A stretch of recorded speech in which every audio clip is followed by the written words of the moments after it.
QuantInsti welcomes you to the webinar Latency War Present in the Future. My name is Gaurav Raizada. I'm a director at iRageCapital, Advisory Services, and I'm also a faculty at QuantInsti. QuantInsti is basically a pioneer program in algorithmic trading training, and we offer a flagship program, executive program in algorithmic trading, which basically spans over some 100 course hours. It has already completed around 17 batches in the past 3 years with participants from almost all parts of the world, and there have been a great many number of profiles as well. We are starting our next batch on March the 8th, 2014. So basically, why latency wars, what has happened, and why we are talking about it is basically let me set the context for that. So basically, if you look at it, the first time somebody talked about latency in a very normal in a normal sense was by Stuart Cheshire in 1996. So I could also talk about a bit about Stuart. So Stuart Cheshire is basically a wizard at the Apple. And what do wizards in Apple mean? Wizards are people who could move into any program at Apple. They could basically start a new program at Apple. So it could, and he basically pioneered ZeroConf at Apple. So which is basically how Apple devices communicate to each other. So he is basically a very, very big name in networking. So in 1996, as soon as he had completed his PhD, he wrote a very, very simple article on latency, and it was very aptly named "It's the Latency Stupid." So if you search on internet, you'd probably get the article immediately. What he talked about was that there is a network link with a low bandwidth. You can buy bandwidth and make it better, but if there's a network link with a bad latency, it cannot be helped. Now, this was the scene in 1996 when the speeds were in kbps. There was no Internet Explorer, and Netscape was about to come onto the scene, and bandwidth was the biggest constraint. That was the first time somebody talked about latency, and that was 1996.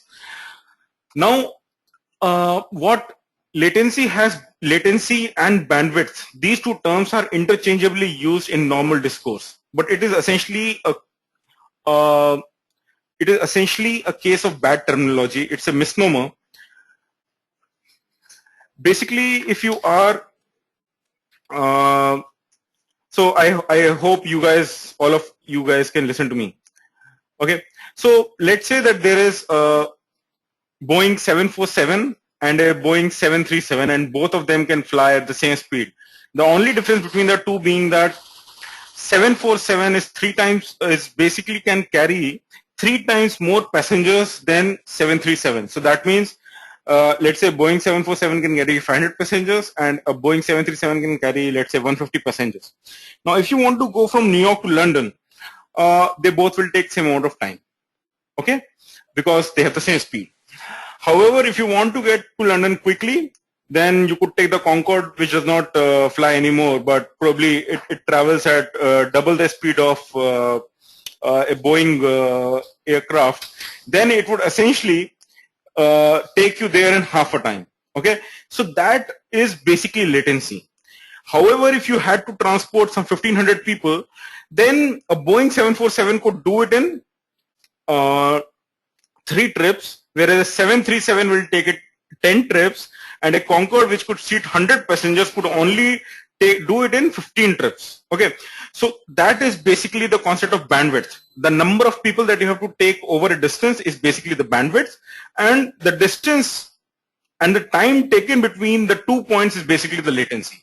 So as soon as we have that concept right, we could probably go on and answer the questions that you might have. If you have any, you can just raise your hands and I could probably answer them. Otherwise, I could always answer all of your questions at the end.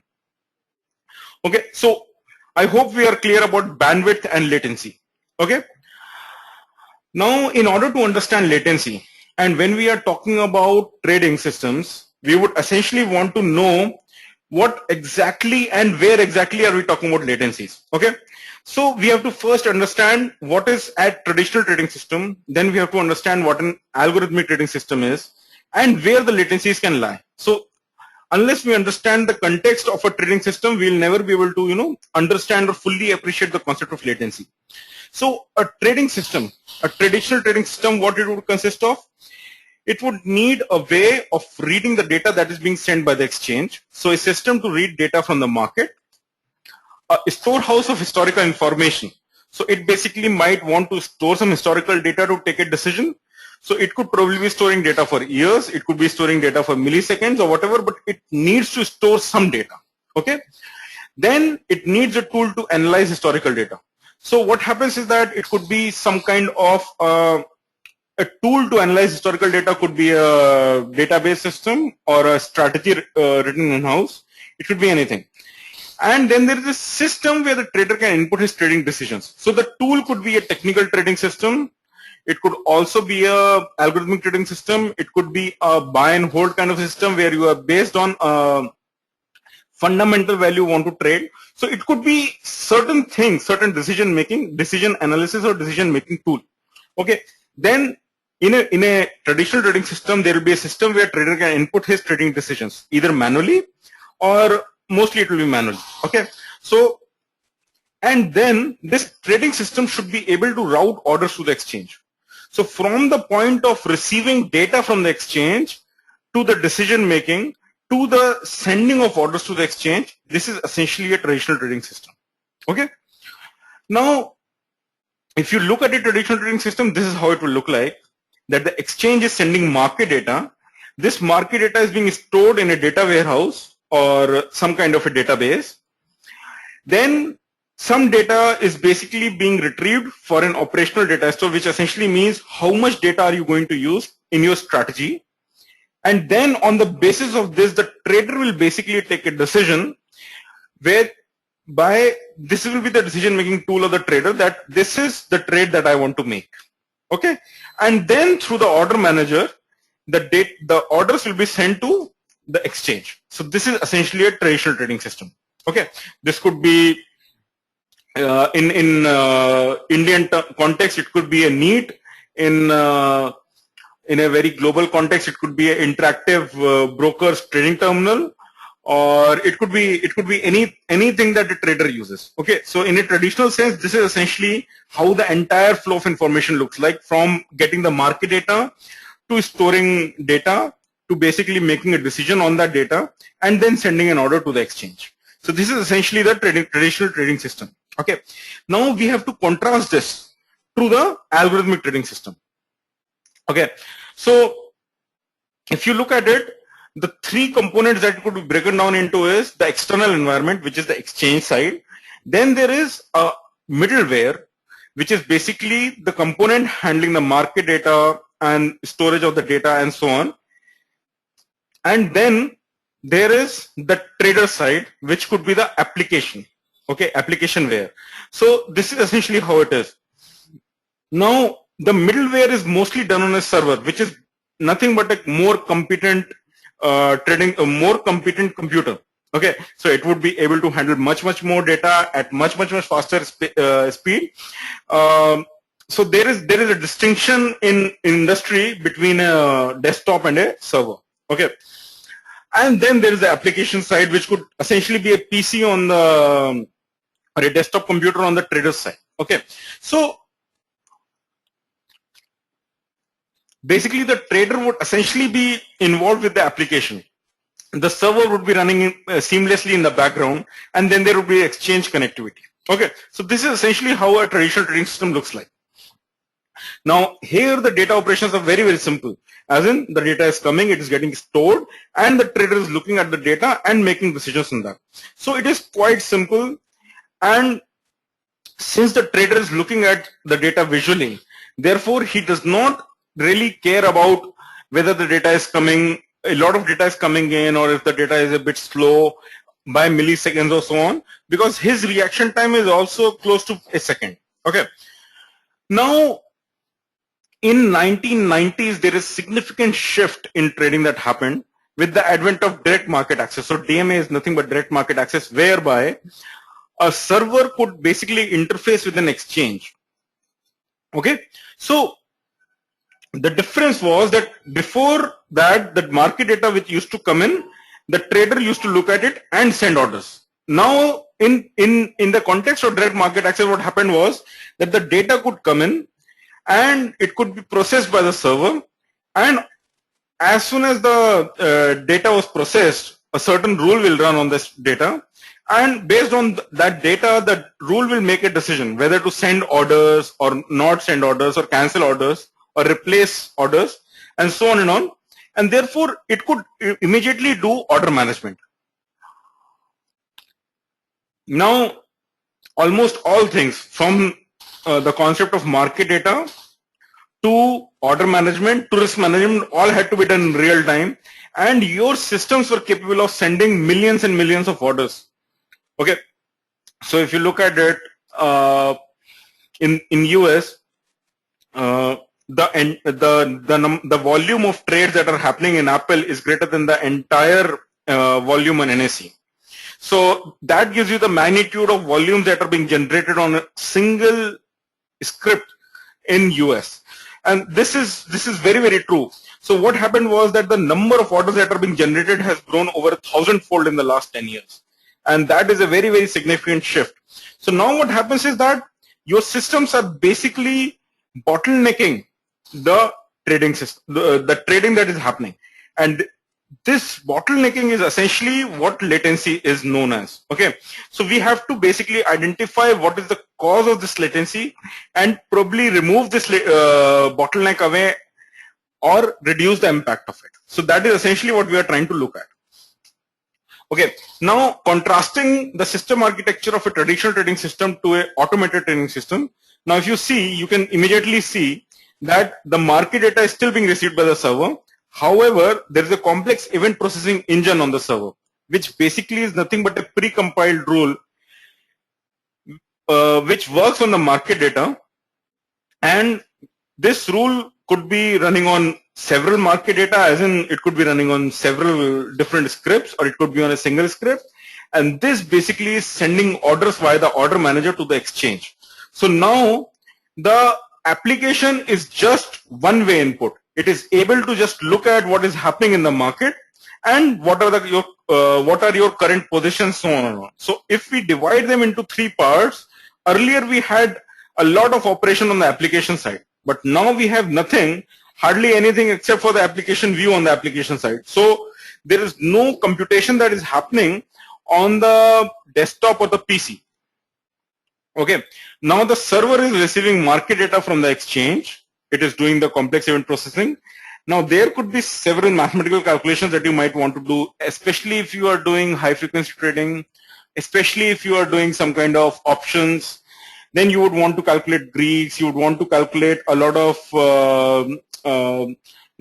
computations would be done at your own end.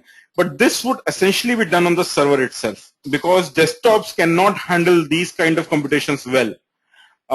And servers are basically made to do these kind of computations. Okay, so complex event processing engine would basically be touching base with the mathematical calculation engine, and based on this calculations that are done, orders are being sent via the order manager to the exchange. Now this is how an algorithmic trading system looks like. Okay, now what does an application do? So you might want to say that I want to buy two stocks. I want to do a pair trade between two stocks on a difference of, let's say, X dollars. Now you want to change that to Y. So on the UI, you would go and change from X to Y. So that is the strategy setting that you would be doing on the application level. You would be looking at what are the status of the orders, have they been executed, are new orders being sent, and so on and on. So you are basically doing a view, and then you are looking at the strategy, P&L, and the position, and what is the state, so on and on. So you are mostly doing some kind of just a view kind of exercise on your desktop.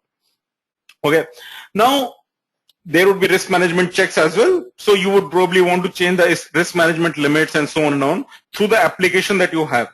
But hardly any processing is happening on your own desktop. Everything that is being done on the server itself. Okay. So there is also an RMS check in the order management side of the server. So what kind of orders are being sent? Are the risk management needs being met on the order manager and so on? So all of these are being happening on the server. Now, if you look at it, as soon as the data comes from market, from the exchange one, it is basically converted in a language such that it can be processed by the complex event processing engine. Okay, so this is basically a serial operation that the market data comes in and it has to be basically converted into a language which can be understood by complex event processing engine. Now this complex event processing engine would basically run a rule on the market data that is coming in. Okay, so all of this is right now serial. Then what happens is, let's say it has to be, two orders have to be generated. Now these two orders can be generated serially or parallelly. Now if they are being generated parallelly, they'll be faster than serial generation.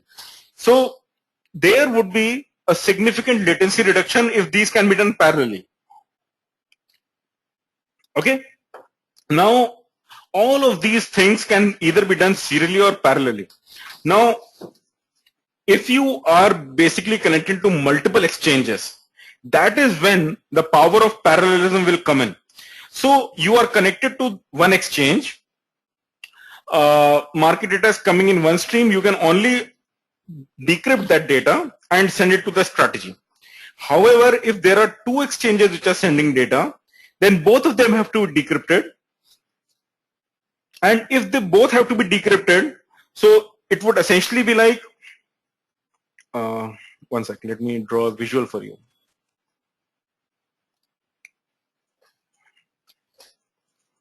I hope you guys can have a look at it. So what happens is that a stream of data is coming in to the market data processing, and this is basically going and the data is being read. Okay. Now if two exchanges are sending, so at one time this stream has to shut off and then this data has to go on to the market data processing. So for that amount of time this stream is closed. Now if this were happening in parallel, both of them could be run. Okay, so you would not have these switching costs between two streams and it would be faster as well. So basically this exercise could be made parallel. Okay, instead of a serial kind of exercise. Now this is where the power of algorithmic trading comes in. Okay. Now what happens is that there could be multiple exchanges that you are connecting to, so therefore you can parallelize this. But there are certain things that you cannot parallelize, like the strategy cannot be parallelized. You would essentially need the data from both the exchanges to come in and it has to be done simultaneously. So therefore it cannot be a parallel operation, it has to be serial. But there you could be running 50 pair strategies and all of them could be parallelized. So therein comes the power of parallelization again. Okay, so the same pair strategy could be running, the 50 instances of that could be running and they could all be parallelized. So there is basically the power. But what happens is that there is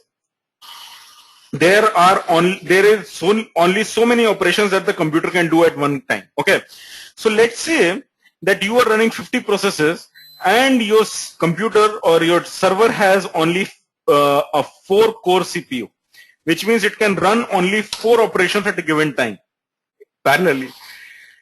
So then what happens is that the operating system basically serializes a few of these operations and there you are not able to basically harness the power of parallelism. Okay, so what you would do is you would instead move this 4-core CPU to a, let's say, 48-core CPU by upgrading your trading system. Okay, and thereby allowing your server to run everything in parallel, and that is basically reduction in latency. Okay, now So we basically have to be very clear about what can be parallelized and what cannot be parallelized. So what is serial and what can be parallelized. Okay. Now, if you are receiving from multiple exchanges data, okay, and these exchanges are basically sending data in their own formats. Okay. So if you are aware, there is something called as FIX. FIX is nothing but financial information exchange. This is a forum of various exchanges, brokers, and traders all over the world who basically bring out new standards in the formats of how exchanges are meant to communicate with trading systems, and also the data part. Okay, so this is, if you look at on the internet, you would probably be able to yes. So this is essentially the FIX part, where it's an electronic communication protocol. In 1992 it was set up, and between Fidelity Investment and Salomon Brothers. Okay, so basically these two companies wanted to trade to each other through electronic medium, as in computers. So they basically developed a language which could basically communicate, and this is known as FIX. It has evolved over a period of last 22 years, and so basically almost all exchanges are somewhere close to FIX, but not all of them are using FIX. They are using some version of FIX. So all the data that is coming in, it has to be normalized so that your complex event processing engine sees the same data across all exchanges. Okay, all the same kind of data. Okay, and based on this, it can basically do some kind of calculation and run a rule on it and find out what needs to be done. Okay, so this is essentially what an algorithmic trading system does. Now, in the order manager, you could also be connecting to the multiple exchanges. Now, various exchanges will be using various versions of FIX. So again, the same thing has to happen, that for each exchange, a different version of FIX has to be sent, and order router basically handles that. Okay. So some things can be parallelized like order routing. Some things can be parallelized like market data, but complex event processing cannot be parallelized at a strategy level. Okay. Now there is something else which is very important, and we need to understand what is basically. So what happens is that if you understand computer systems, there is essentially a hard disk on the computer, and it has a certain speed at which it can store data. Now, in high frequency trading these days, the amount of data that is coming in is in gigabits per minute. So there would be a significant cost of writing this data onto a hard disk. So therefore, and what happens is that this data has to be written onto the hard disk as a regulatory requirement. So this has to be made faster.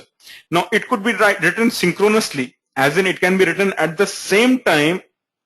It can be written at the same time as it is coming in, or it can be written asynchronously. It can be written as when the system gets time, it will pass on the data to the hard disk, and the hard disk will write it. So there are certain processes that have to be synchronous, like log maintenance, audit record, and so on. And there are certain processes that can be done asynchronously, as in when the system gets time to do it. Okay, it does not have to basically compromise the performance of the system to basically write data to hard disks. So earlier we used to have these rotating hard disks. Now we have solid state drives. Okay, so they are not basically they're extremely fast. They are 10 times faster on an order of magnitude. So therein you would have to spend some amount of money to basically put in solid state drives into your servers, but that would significantly reduce the IO cost, the input output cost on your server. Okay, so this is essentially, and then you could be probably doing your mathematical calculations in R or MATLAB and so on, which could be on a separate server or on the application and so on. So therein, what happens is is that at each point you have to identify what is the bottleneck and whether this bottleneck can be removed and how. Okay, so this is essentially the concept of latency. Now, the concept of latency, if you look at it, is starting from the point at which the data is emanating from the exchange and the way it comes to you. Okay, so if we look at,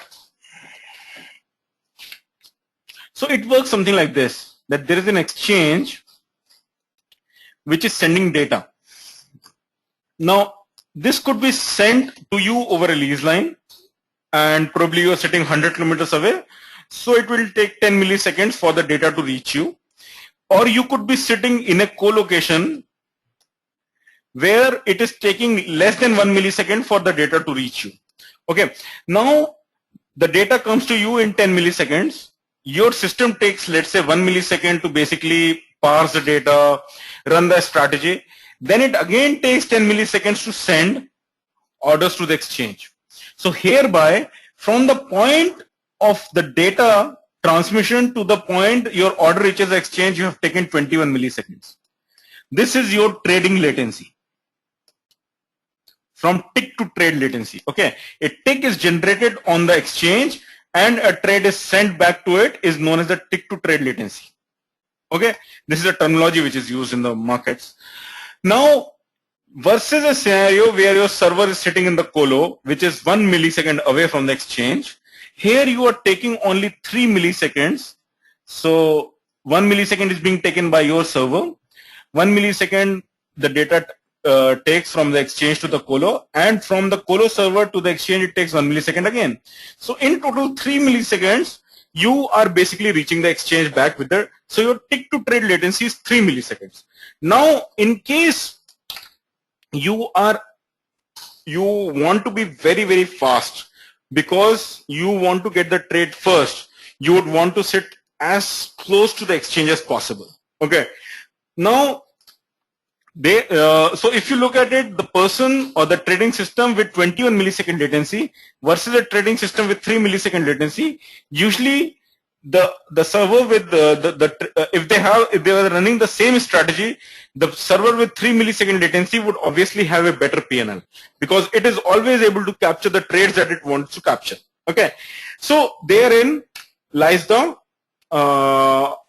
latency in terms of the distance. Okay, now there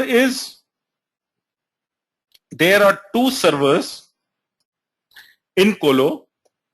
They are both equidistant from the exchange, both take 1 millisecond. However, this server runs in 0.1 milliseconds versus this server runs the strategy in 1 millisecond. And it sends back the order, So this server has a tick to trade latency of 2.1 millisecond versus this has a tick to trade latency of 3 milliseconds. So if they're running the same strategy, the server with 2.1 milliseconds would have a higher PNL almost all the time. So this is basically your server side latency. Okay, now we have to look deeper into the trading system. Okay, so the data packet basically comes onto your trading system through the Ethernet card which is on the trading system, in which you basically put in your LAN cable. Okay, so on this the trading data comes in, and what happens is that you have to understand a bit of operating systems, but it's quite simple. So there is a Ethernet card which sends the data to the application layer, which is where your strategy is running, and this takes on a normal desktop it will take you some tens of microseconds to send this data, and then if it has to send an order to the exchange, then via the Ethernet card it will send, and it will again take tens of microseconds. Okay, and meanwhile the application will take, let's say, 100 microseconds to run. So therefore 1 millisecond here, 1 millisecond here, and so therefore your tick to trade latency is 2.2. It is 2.12 milliseconds. Okay, now if some way you can reduce this Ethernet latency to 1 microsecond, then your latency reduces to 2.102 microseconds. And this is how basically latencies are talked about in the system, out of the system, and we'll differentiate latencies at every level. Okay, since our aim is to be fast or the fastest. Okay, so we'll begin our introduction to low latency now once we have understood the concept and we have also set the context. If you guys have any questions, we could probably answer your questions right now before we proceed on to the low latency 101, which we are handling right now.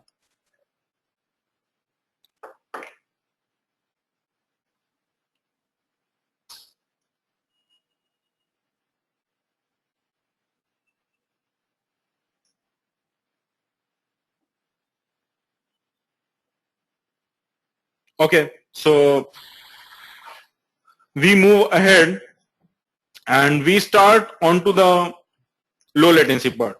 So in this, we have understood the context of the algorithmic trading system. We have also gotten a basic idea of what kind of latencies we are talking about, how we are measuring it. We will talk all about that. But what we are going to introduce in the next part is basically the state of the art, as in what exactly or what kind of technology is being used right now in the markets. What should be our approach to improvement in latency, and what kind of technologies are being used these days in low latency. Okay, and we will try to give you a ringside view of what essentially is happening.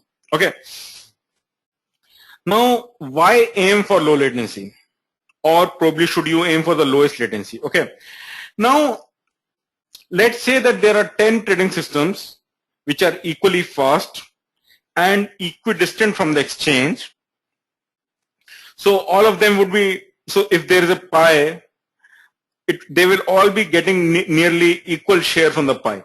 But if somebody becomes better by a few microseconds, their trades will start reaching the exchange faster than the other 9 people.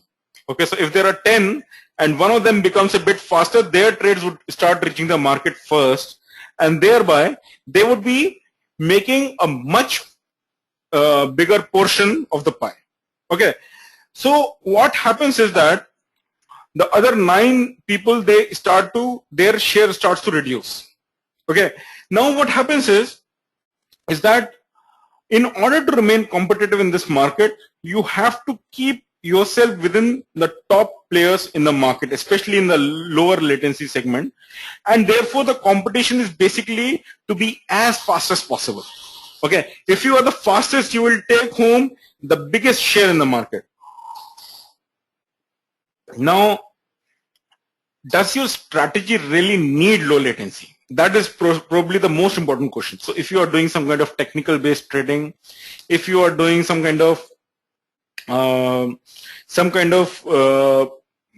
algorithmic trading where you are not taking bigger positions, and you are not that sensitive to a couple of ticks movement, then your strategy probably does not demand low latency. Okay, but if you are looking for those tick price moves and tick improvements in your strategy, you are trying to make that kind of market, then you have to basically improve your latency so that you are somebody is not picking up your pie.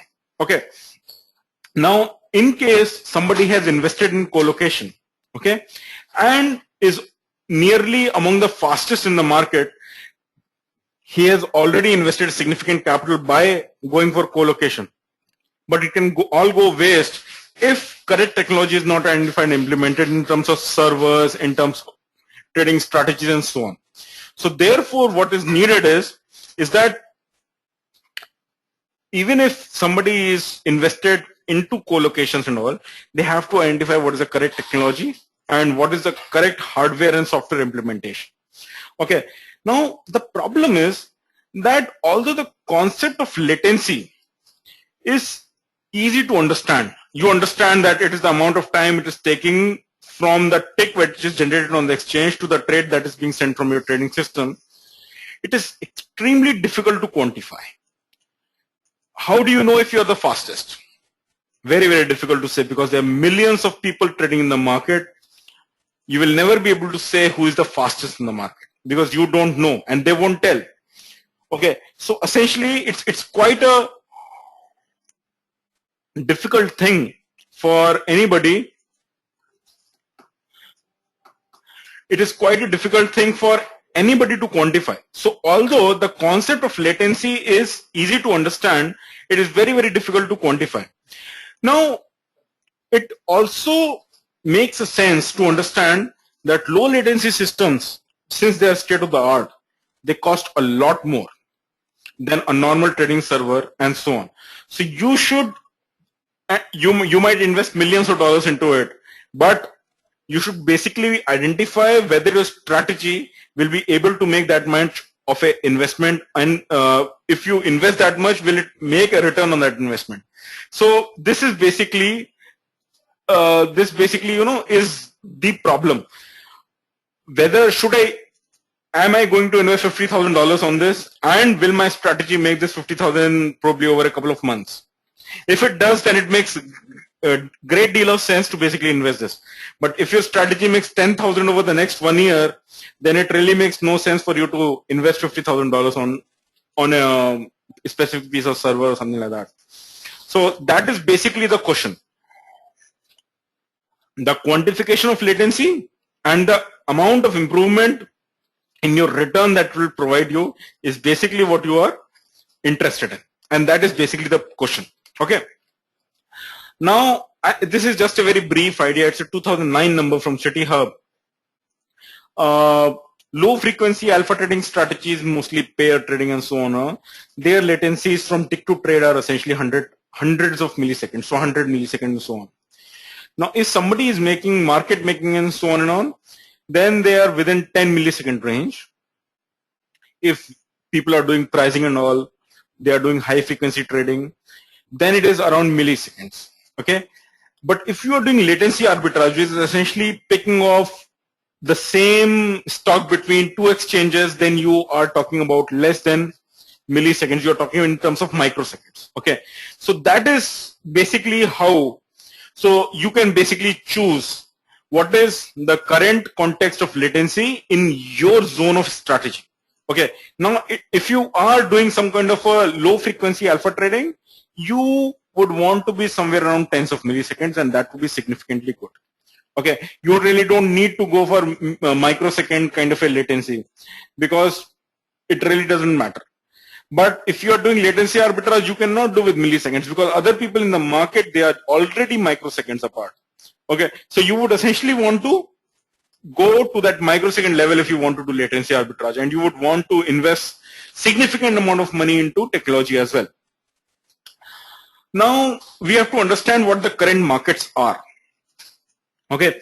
So if you see, almost all markets around 1990s were, India used to move up, Korea used to go down, then Dubai used to open and it used to do something else. And Indian markets had no correlation to US markets. But these days, all markets are highly correlated. Almost there are global macro traders who are basically trading markets, correlation on the markets and so on and on.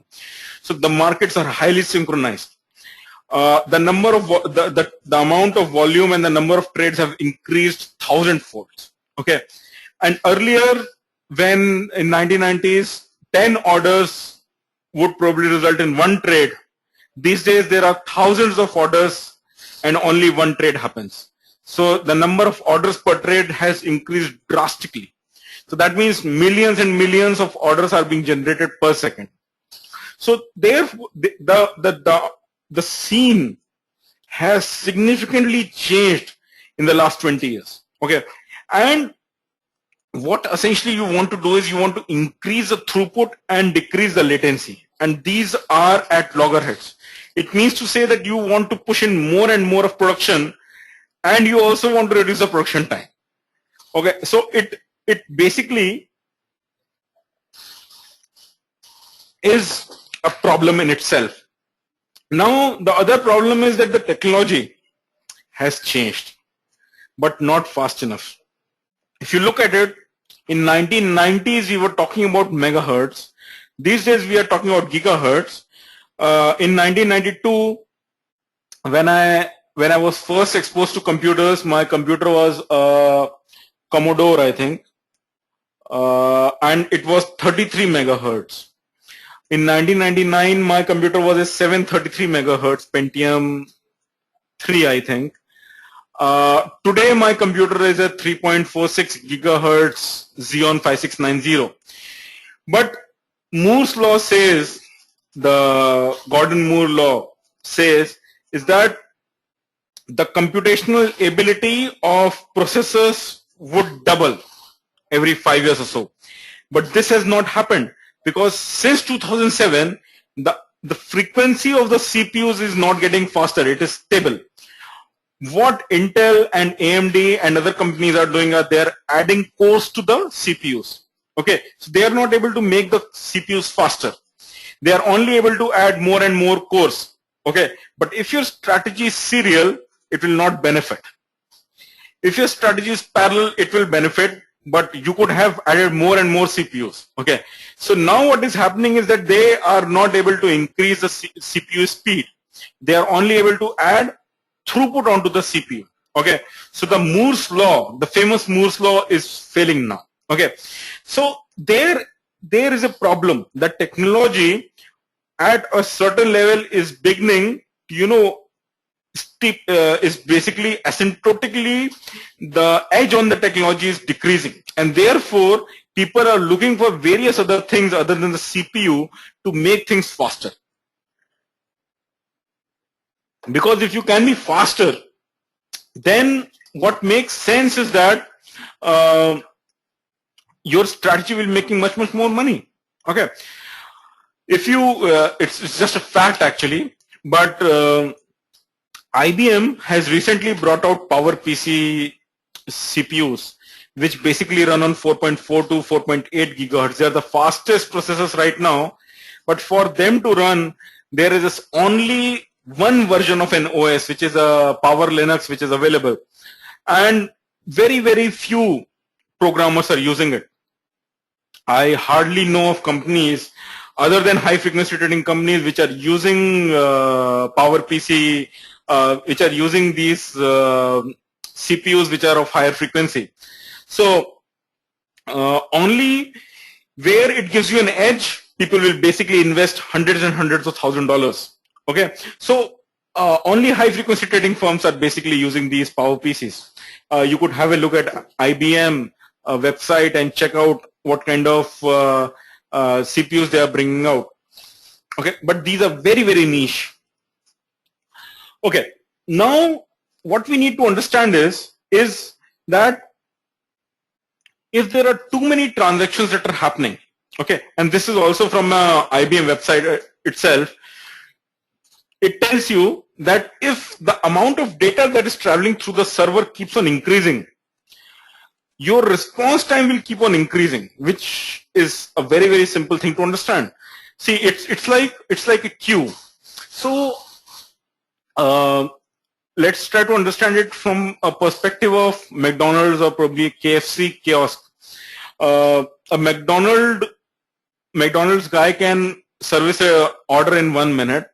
So if there are 10 people in the queue, he can do those people in 10 minutes. Okay. However, if every minute 5 people are getting added to the queue, he will never be able to finish the queue. Okay. So therefore, what will happen is that his queue will keep on getting increasing, and as the load increases on the McDonald's back end where the food is getting made, the response time will start to decrease, will start to increase. Okay, so the performance will start to decrease, and therefore for every transaction it will start to take more time, and therefore the performance will drop. So this is essentially nothing but simple logic. But what it tells you is that as the throughput increases, the performance starts to degrade. Okay. Now I will just take a minute break. 1 second.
sorry. See, the thing is, we have to understand things the way engineers build them. Okay. So if you look at a bridge or a dam, they would essentially be constructed so that they can withstand a 5 times more serious earthquake. Okay. So dams and bridges, they are basically built. So if a normal event happens, they would not be affected. They have to be in an order of magnitude bigger for bridges and dams to be basically broken down or damaged. Okay, so engineers build them with significant capacity. Similarly, the same thing happens on servers. We basically do not want them to run at 100% capacity in high frequency trading. We want them to run at maybe 4 to 5% of the CPU usage. Why? Because suddenly if a lot of data comes in, you would want to do a lot of more operations, and therefore you allow for these servers to have a massive headroom.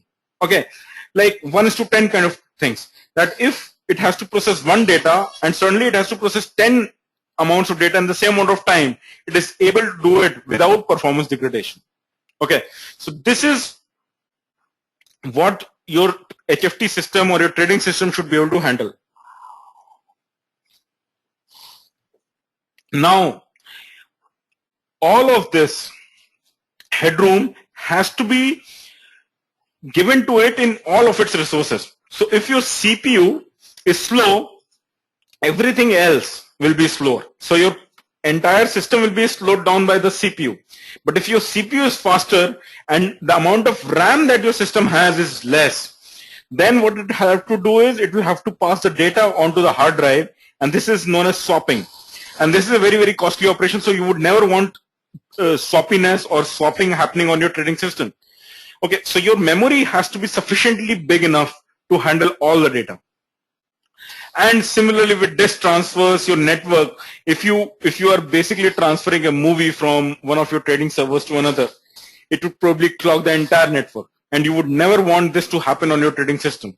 So you would want them to be as lean and as clean as possible, and you would never want your trading system to be bottlenecked at any of them. Okay, so you would basically want to keep a buffer and an overcapacity on all of these resources on your trading system. Okay, shortage in any means would basically affect your performance immediately. Okay, there is a direct correlation. And since what happens is that there is one system which is decrypting the data, there is another system which is running the strategy, there is another system which is running the order routing. So if any one of those systems, okay, so now it's kind of distributed. Okay, one server is not doing everything, but multiple servers combined in a chain are doing the things. If one of the servers becomes slow, then everything else will become slower. Okay, so thereby the complexity is very severe, will be affected, and you could even have a non-linear degradation in performance. Okay, so therefore we would always want to over buffer and keep a lot of capacity on your server. Okay, so from Moore's law, now we are coming to Amdahls law. Now Amdahls law has become as important as Moore's law. Now what did Amdahl say that was so important? So Amdahl said that if something can be parallelized to the greatest extent, okay, so what happens is that there is a process which can be parallelized into, and there is a CPU which has say 20 cores, okay, and if it can be completely parallelized, so okay, we need to understand. So there is a serial processor, okay, and it has to work on 20 chunks of data. So first it will work on first chunk, then it will work on the second chunk, and so on and on. And let's say each chunk takes 1 millisecond to process. So it basically takes 20 milliseconds to process the entire data. Okay.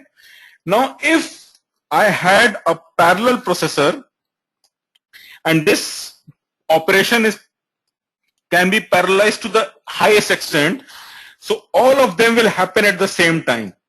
and therefore the entire operation will happen within 1 millisecond. Okay, so this is where the Amdahl law comes in, and it says that no process can be fully parallelized.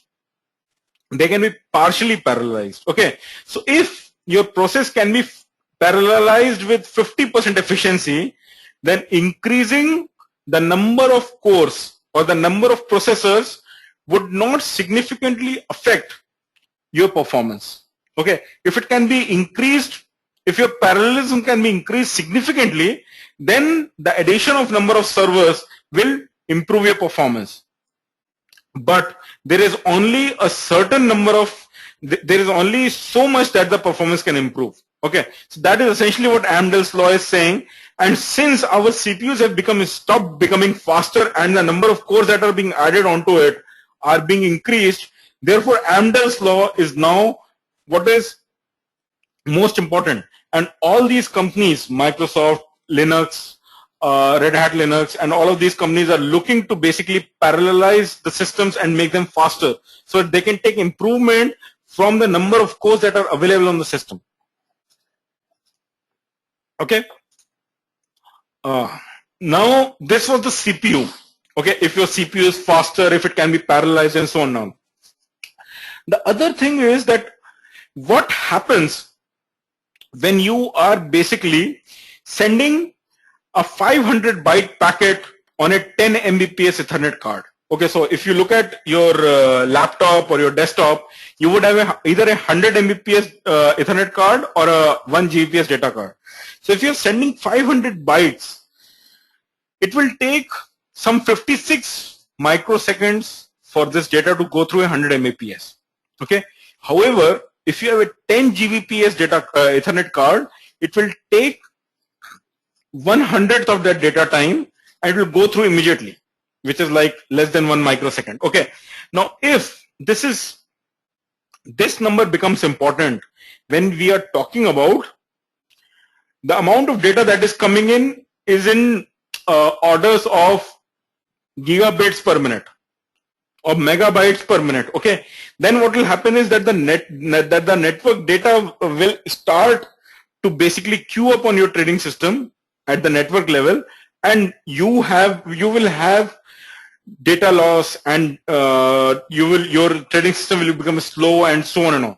So you would never want serialization on your network. Okay, so so earlier we used to have movies which were of 700 MB and could be written onto a CD. Okay, those used to take around 4 to 5 minutes to be copied on a 10 Mbps network. Okay, that is what I had in college. So it used to take 4 to 5 minutes, and we could always, start copying a movie and take 5 minutes off. Now we have gigabit networks, okay, and it usually takes less than a minute to basically copy. So this is essentially the bandwidth part of the networks, which is important. So your trading system would essentially want to be as fast as possible in this terms as well. Okay, now we have to understand the concept of distance. Okay, so if you look at data, how it travels, it essentially is basically traveling at a speed of light divided by some number. See, in fiber optic cables, what happens is that the data can travel at the speed of light divided by its refractive index. Okay, and then you can divide by 2 as well, accounting for losses and the way data is being reflected, and whether your network is dark, as in it is completely unused or it is completely used, and so on and on. So it really is a complicated thing. But the thing to understand is that over 1,000 kilometers, it basically takes 10.1 milliseconds. Over 100 kilometers, it should take around 1.2 milliseconds. But even if there are 2 computers which are put side by side and they are connected by a 1 meter cable, they would be taking some 203 microseconds. So it basically asymptotically decreases, but it decreases down to a certain number which is not 0. Okay, so there is certain number between 2 computers at which you can basically talk. It cannot be faster than that. Okay. So if, and we will see what latency by distance means. Okay. So there is this company called Spread Networks. Okay. And the fastest provider of data transfer between Chicago and New York at the time Spread Networks came in 2007 was 14.5 milliseconds. So from Chicago to New York, the data used to travel for trading firms at 14.5 milliseconds. Okay. Spread Networks came in and they laid down a data cable, which is the dark white line. And this was the fastest line between Chicago and New York. And they brought the time down to 12.98 milliseconds. So people who were using Spread Networks had an advantage of 1.5 milliseconds over other people. Now what happened is that couple of companies have come in who are basically using microwave transmission networks, and they are laying microwave towers between Chicago and New York, which is very, very expensive and unheard of thing. If somebody had said 10 years back that people will be doing this in 10 years, people would have laughed, because microwave technology was not that highly regarded and everybody thought that optical fiber would be the way. But there is this company called Mackay Brothers and there's another company called TradeWorks. They are basically setting up microwave towers, and they are reducing this latency between Chicago and New York to around 9 milliseconds and 8.5 milliseconds. And the theoretical minimum is around 8 milliseconds between Chicago and New York. And since the air network transmission is around twice faster than optical fiber, therefore these people are able to do that. Okay, so the thing is that the latency of so there's a exchange in Chicago and there is another exchange in New York, and if people want to do latency arbitrage between the two, they have to be the fastest. Okay, and in order to remain the fastest, they have to have the fastest network possible. So therein, the previous slide that I was talking about makes great sense. Okay, so this was probably, and I don't know if somebody can come up with a faster network than these Mackay Brothers and TradeWorks, but you never know. There could be a war from there could be a arms race between another firm which comes in and says that I will give it at 8.4 milliseconds. So now, since they have reached that very, very close to theoretical minimum, there will be a war over maybe microseconds now.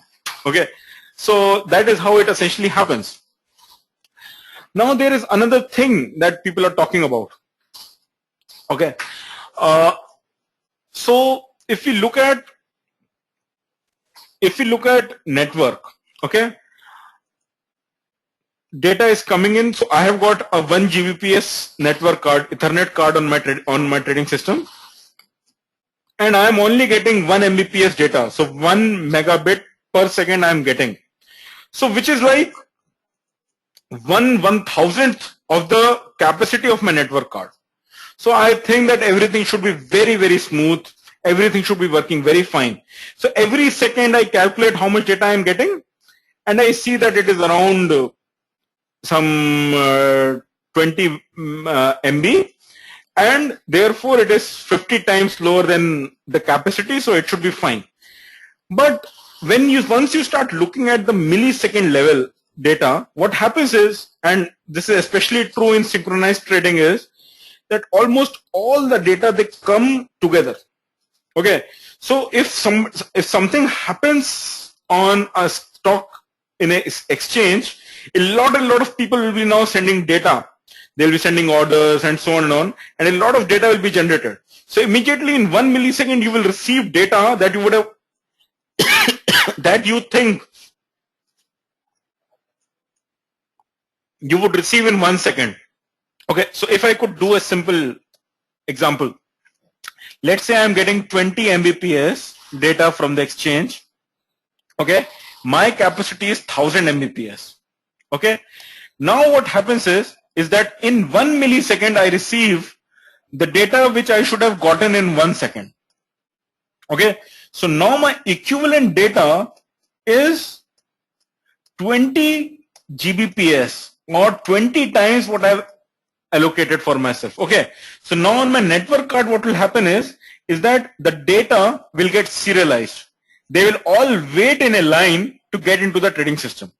Okay, so if I had a 40 Gbps card, this would have gone in immediately.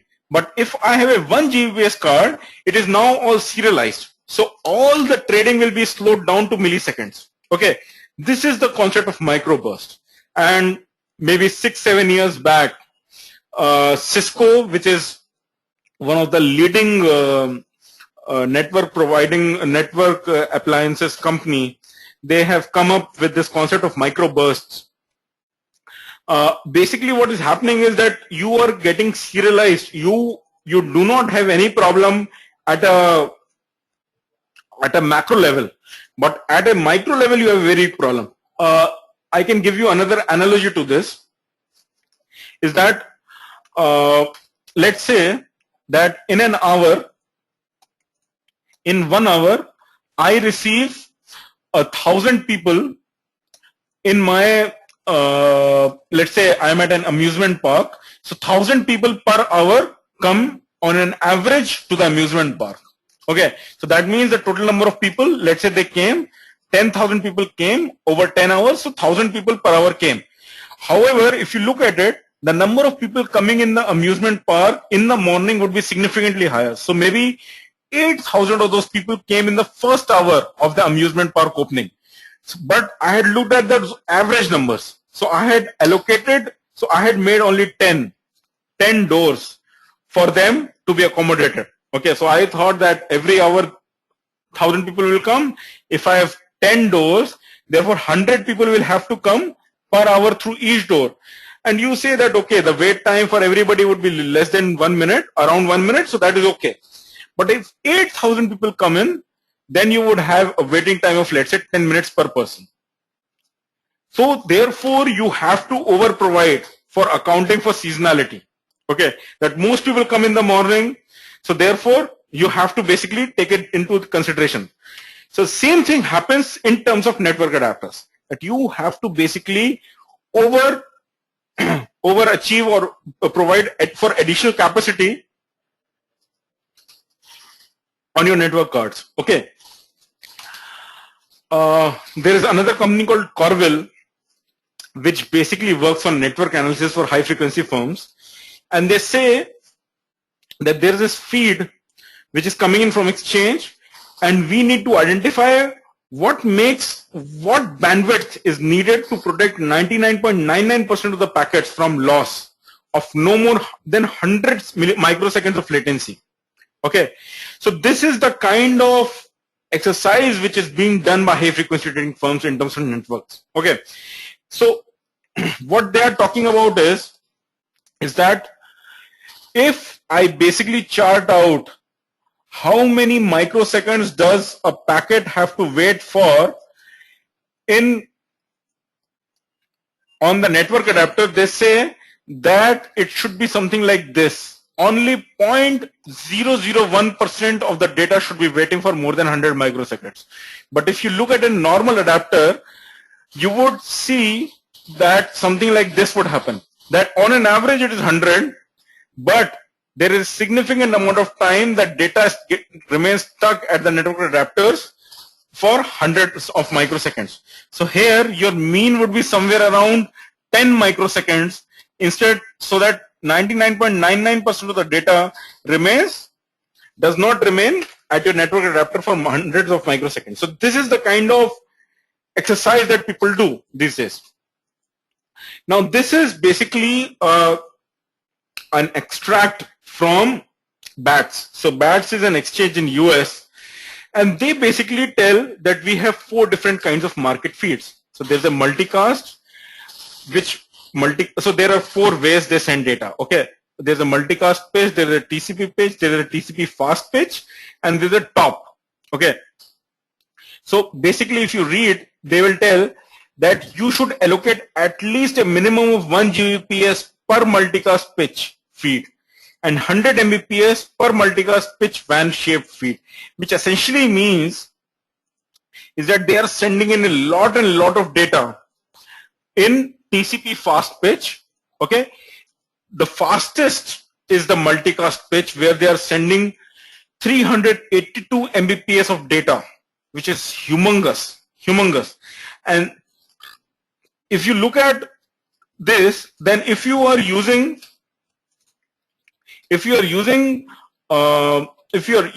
a slower network card, you would be totally uncompetitive. Okay, so therefore so very few exchanges provide this kind of latency recommendations, and BATS is providing one, so that's why I'm able to give you an example. Otherwise it would be highly difficult for me to give you an example like this. But this is the kind of latency information a lot of people are looking out for. Okay, and Corvil is one of the companies which is providing it. Some exchanges provide it. So they are saying that the BATS data will have microbursts within 1 second interval, and these microbursts will exceed the peak rates at 1 second interval. So they are basically telling you that the available bandwidth without packet loss will heavily depend on the buffers of your network. So you would be essentially investing a lot into the networks if you're trading on BATS, because the amount of data that is coming in is very significant. The other thing is that they are giving some kind of a distribution, and they are saying that during the spikes in quotes, members are using less than sufficient bandwidth. They're experience queuing of their market data. Okay, so if your bandwidth is smaller than the amount of data they're sending, then it will get serially queued, and then it will start basically getting delayed. Okay, something like this. Let's say that there are 100 cars that have to travel on a bridge, but the bridge can only handle 2 cars at one time. So what will happen is that there will be cars which will be queued. Okay, now if these cars could have traveled, if 100 cars could have traveled, they would have traveled in one file and gone. But if there are only 2 cars that can travel, then the car will take 50 minutes. If one car takes 1 minute, 50 cars will take 50 minutes. 100 cars will take 50 minutes, because 2 can travel at the same time. But if 100 could travel at the same time, all of them will take 1 minute. So basically the ideal thing about throughput and latency is from here. Okay, the significant latencies are basically now seen on the network, and therefore a lot of people are now focusing on networks. Okay, so now after all of this information that we have, the latency on a trading server can be broken down into this component, that there's a propagation time, that the exchange is sending the data and your server is receiving this data. The network packet on the server is receiving this data. So P is the propagation time, N is the network time, S is the serialization time, I is the interrupt handling time, which basically means how fast the CPU is able to give you interrupts, and AP is basically the application processing time. And you would want all of them to be very fast. Otherwise, if any one of them gets bottlenecked, your entire latency will start to basically arithmetically add up. Okay, so it's like this, that there are 2 people who are sitting in a shop. Now the first guy has to basically give the customer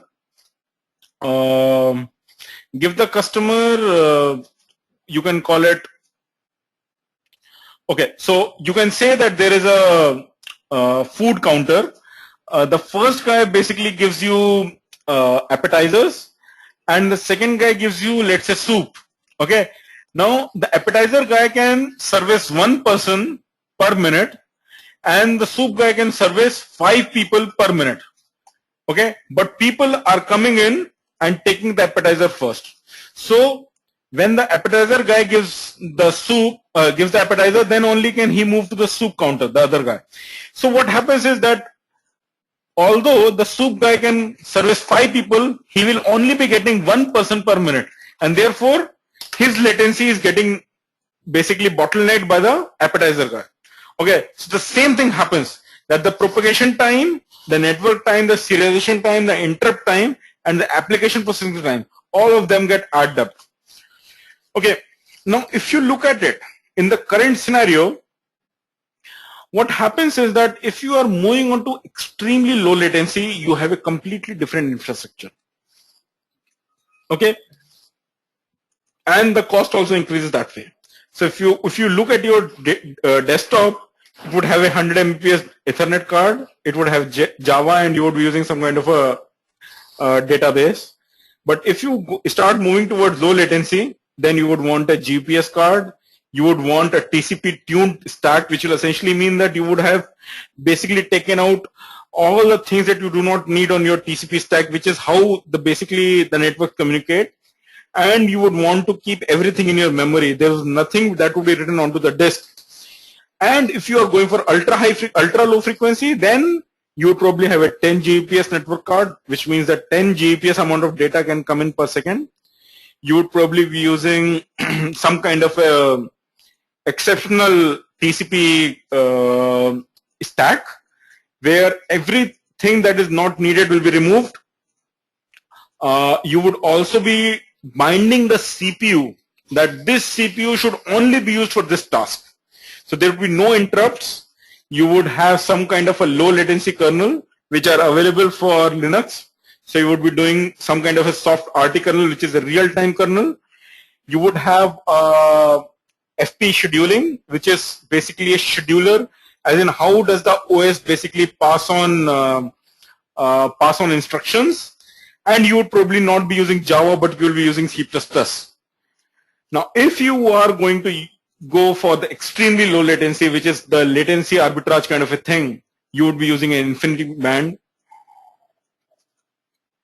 You would probably be using FPGA, which is the field program gate arrays. You would be bypassing the TCP. You would be doing a real-time execution. You would be doing an assembler. You would not even be using C++. You would be directly doing assembly level programming. So this is basically the level of sophistication. But your trading strategy and trading methodology should define whether it needs this or not. Okay. Similarly, you would basically be also looking at what kind of an estimate it has. So if you are looking at 20 microseconds of latency on the network, you could probably just buy a network card, a 10 Gbps network card from the internet, and you would have some $200 kind of a cost.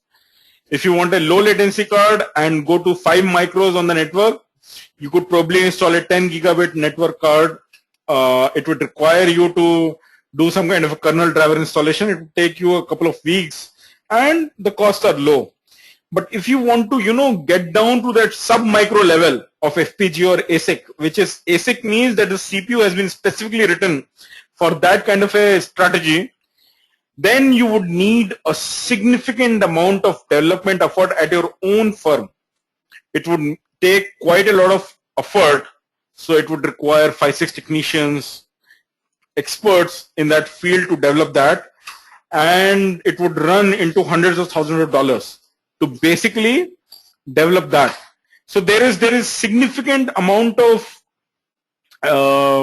money that is involved. So you should basically be able to identify what is the kind of return that this strategy is giving you, what will be the kind of incremental return that this improvement will make, and does that justify the investment into it. Okay. Now there are various things that you can talk about. You could have the servers with the fastest cores. The CPU should have the highest cache memory.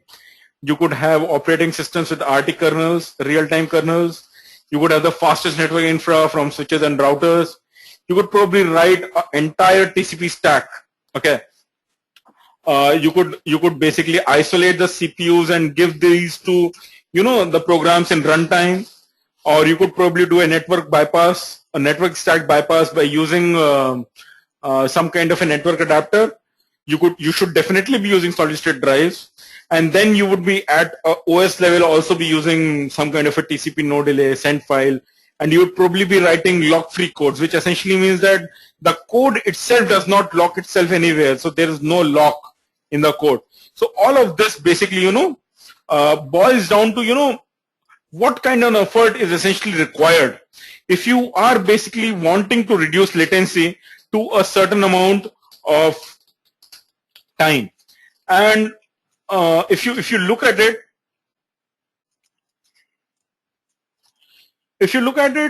the methodology of trying to identify how to reduce the latency is that you should first measure what is your latency, then break down into components. How much is your trading system taking the latency? How much is your network card taking the latency? What is the propagation latency on your trading system, which essentially means the data comes from the exchange in how much time to your trading system, and all of this you measure, and then you find out what is your existing infrastructure, what is the current infrastructure available in the market, what will take the least amount of cost to reduce the maximum amount of latency. Okay, so the 80-20 Pareto rule you will use to basically optimize the location. So probably from being 100 kilometers away from the trading market, you would want to basically co-locate yourself at a certain cost, and you will see that immediately your latency comes down 10 times. Okay, so it just might give you the best results. Now, if you are already in co-location, you would probably want to, improve your network card. If your network card is already optimal, then you would probably want to, retune your network stack, or probably buy some kind of a better trading system, some kind of a server with a better throughput and so on. So essentially, this is the entire solution path that people follow in order to identify what is the next that can be done, and what essentially can be done to become the fastest in the market. Okay, so this is essentially what I wanted to talk about in low latency. We have got our next batch starting from 19th of March, and the last date of registration is 28th February. You could talk to people at QuantInsti, and we would be highly willing to talk to you. I can talk a couple of minutes about the QuantInsti program, which is essentially a weekends only program, because mostly it's for practitioners. It's a 4-month-long program with 3-hour sessions on Saturdays and Sundays both, and there are some 100 contract hours, and there's a lot of material that we talk about. We talk about lots of strategies, we talk about networks, we talk about high frequency trading, we talk about statistics which is required for trading, and so on and on. It is conducted in class as well as online, and there's a almost everything that we use in the program is open source, so that it's available free of cost and freely available across. We have got student portals where people can post their questions and they get back replies. There's this, and we have a course. We have a what do you call, a project at the end of this program, whereby you have to implement a strategy from scratch, so that the entire thing from the ideation to the implementation is completely taken care of, and you are at the end of this program able to develop the entire strategy. Okay, and we also give some kind of placement assistance, because there are so many people, there are so many firms that are looking to recruit in high frequency trading and algorithmic trading, that participants from QuantInsti are highly accepted in the market these days. So essentially, I can take your questions now, if you have got any on latency.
Okay, so the first question that I have is how many of these innovations are relevant to Indian market?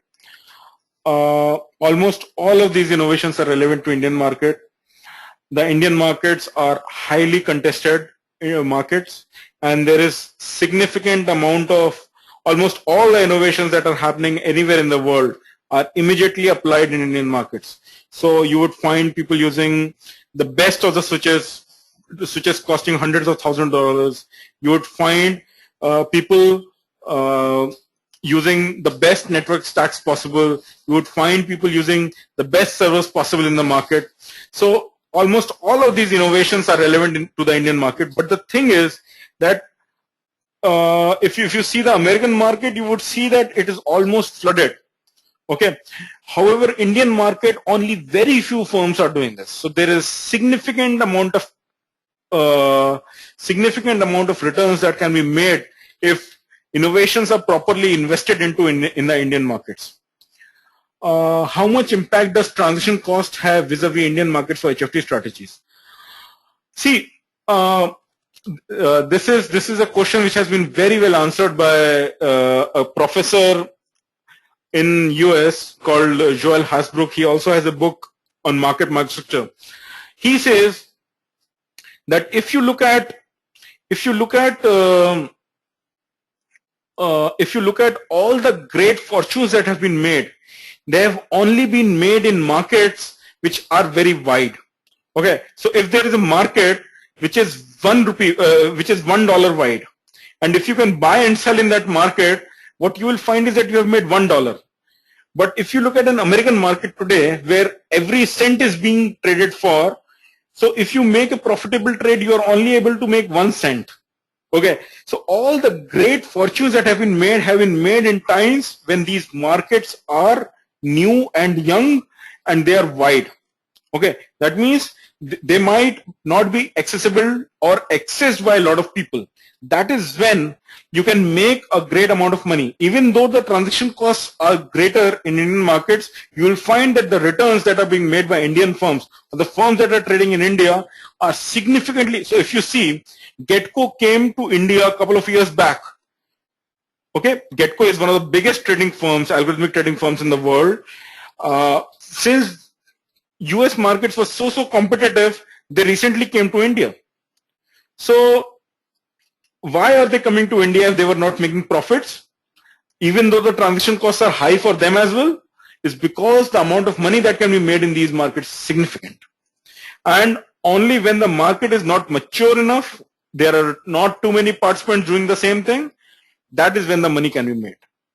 Okay, then I have another question on technological innovations. Okay. Then I have a question by Mukul. Hi, nice presentation. No, I don't think a very high transaction cost is a game spoiler for HFT. I understand, but the same argument that I had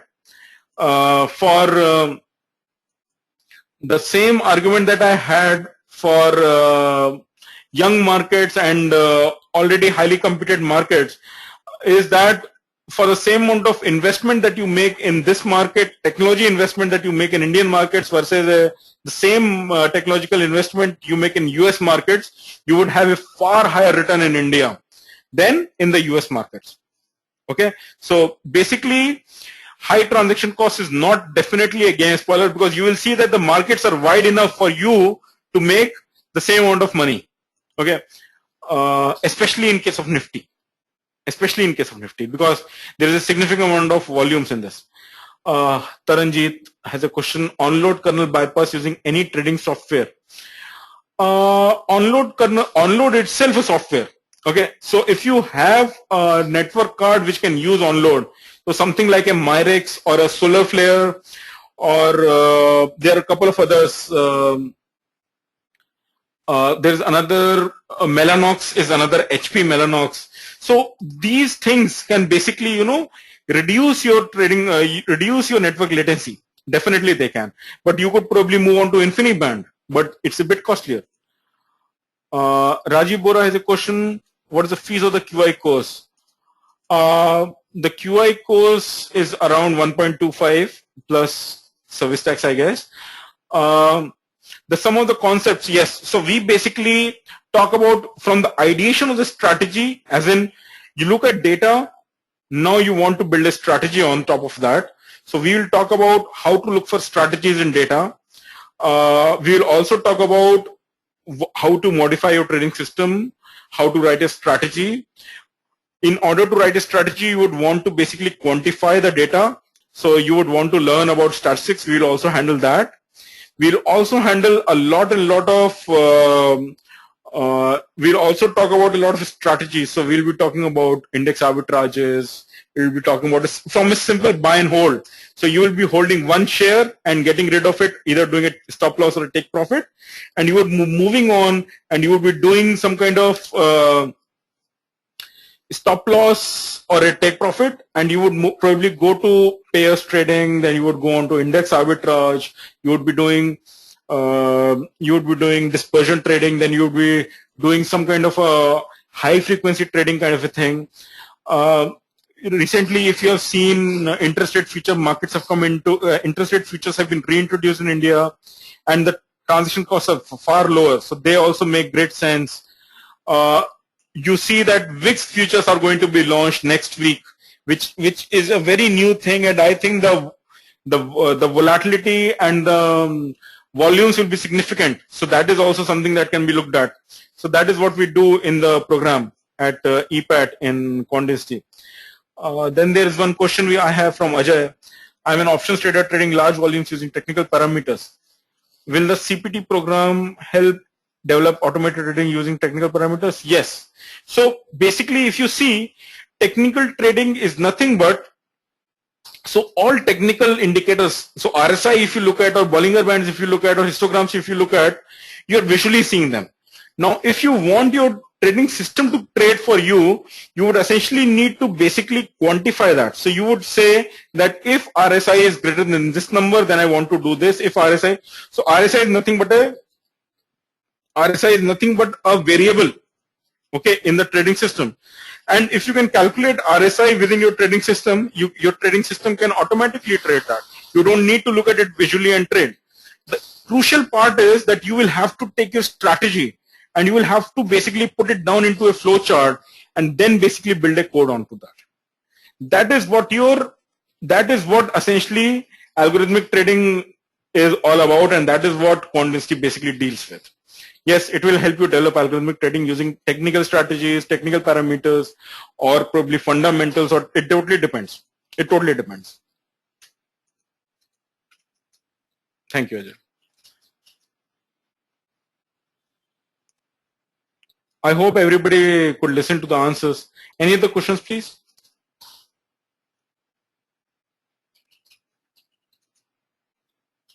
Yes. So basically, if you look at it, we are constantly in touch with almost all market participants, from brokers to prop trading firms to domestic brokers, international brokers, and all of that. And these people are looking out for people with quant knowledge, with trading knowledge, with software knowledge to basically, yes. So the question is that does QuantInsti provide placement assistance? So the answer is yes. We do. We are in close contact with a lot of market participants, from domestic brokers, international brokers, to trading firms, prop trading houses and all. And these people are in a short supply because these people are looking out for people who have a knowledge of markets, trading markets, who have a knowledge of statistics, programming, and so on. And these people are very short supply in India, the quants especially. So basically, this is what EPAT program is basically aimed at, that it will prepare you in one shot to basically deal with all the things that are required as an algorithmic trader for you to basically start algorithmic trading.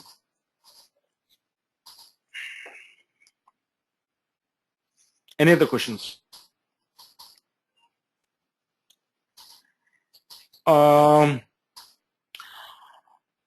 See, we have a entrance test, and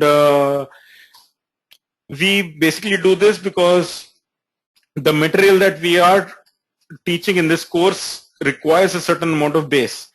However, what we are looking for is that you should have at least one of these, you should have some kind of experience in one of the three fields. The fields being either you should have some knowledge about quant, as in statistics, you should either have some knowledge in software, that you have written some programs and so on, or you should have some trading market knowledge, that you should know what is an exchange, uh, what is a tick size, and so on. Okay, so what we are looking for is that you should have a working interest in one of these fields. And yes, we do not keep batch sizes very big, because the material that we are talking about is a very what do you call,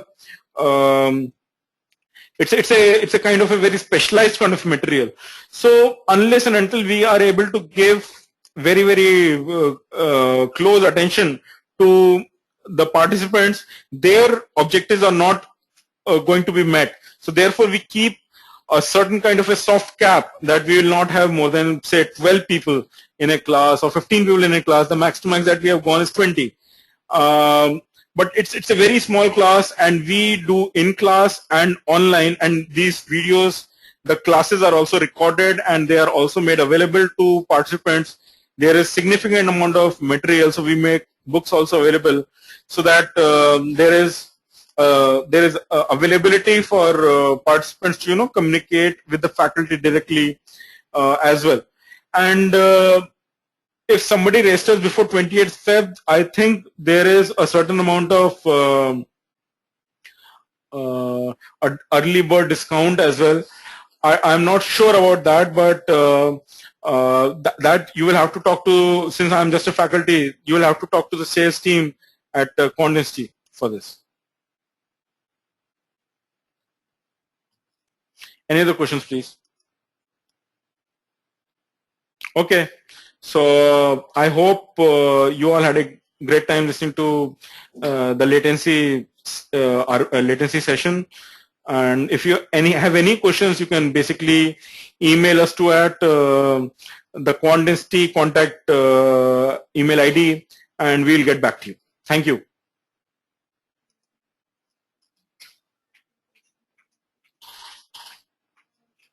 And please do give us your feedback as well.